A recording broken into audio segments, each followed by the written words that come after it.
Ladies and gentlemen, this is lesson 57, found on page 382 through, let's say, 385 of your textbook. What I want to call attention to, first of all, is this information right here, okay? So you're going to need to know these two rules specifically when we're dealing with negative exponents or exponents in general, okay? And I'm going to call attention to both these rules. So notice that it says a to the 0 equals 1. Now that A stands for any number. If I take any number and I make it to the 0 power, it always equals 1. Okay, so if I had 582 to the 0 power, that equals 1. If I had 582,436,802 to the 0 power, it equals 1. Okay, so it doesn't matter what I take to the 0 power, that would equal 1. Okay, I want you guys to know that. Okay, so remember that rule right there, that anything to the 0 power equals 1. Okay, now the second rule that you're going to need to know is a to the negative number.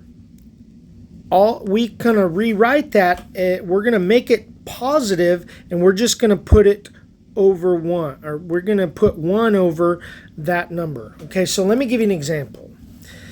So if I had 5 to the negative 2, okay, I can rewrite that and make it positive by saying 1 over 5 to the second. See what I did?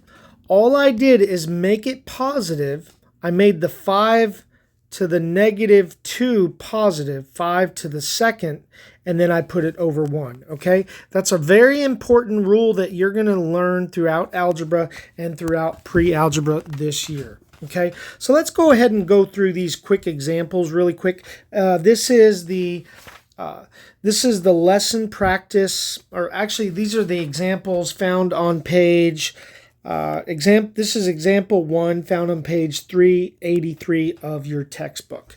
Okay, so let's do them one at a time. All right, so let's take this first one right here. Simplify 2 to the 0. Well, we know that anything to the 0 power equals 1. Well, that was easy, right? So anything to the 0 power, it doesn't matter what this number is right here, it's going to be 1.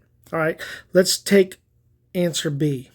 Okay, so if we use this rule right here that says a to the negative n equals 1 over a to the n, what we're going to do is we're going to take that 3 to the negative 2 and we're going to make it 3 to the positive 2, and we're going to write it over 1. Okay, and that's the final answer. Now, is that completely simplified? No, because we can take 3 to, well, what does 3 to the second mean? It means 3 times 3, right? It means whatever this base is, take that and multiply it times itself that many times. Well, 3 times 3 is 9. So our actual final answer on B is 1 over 9. Okay? All right, one more. Let's go ahead and do this one. I'll pick a different color this time. All right, so we have 10 to the negative 3. Okay, we're going to rewrite that as 10 to the third, and we're going to put 1 over it, right? So now all we have to do is simplify that 10 to the third. Well, what does 10 to the third mean? It means 1 over 10 times 10 times 10. Okay, well, what is 10 times 10 times 10? Well, 10 times 10 is 100. 100 times 10 is 1,000. So 1 over 1,000. That would be our final answer.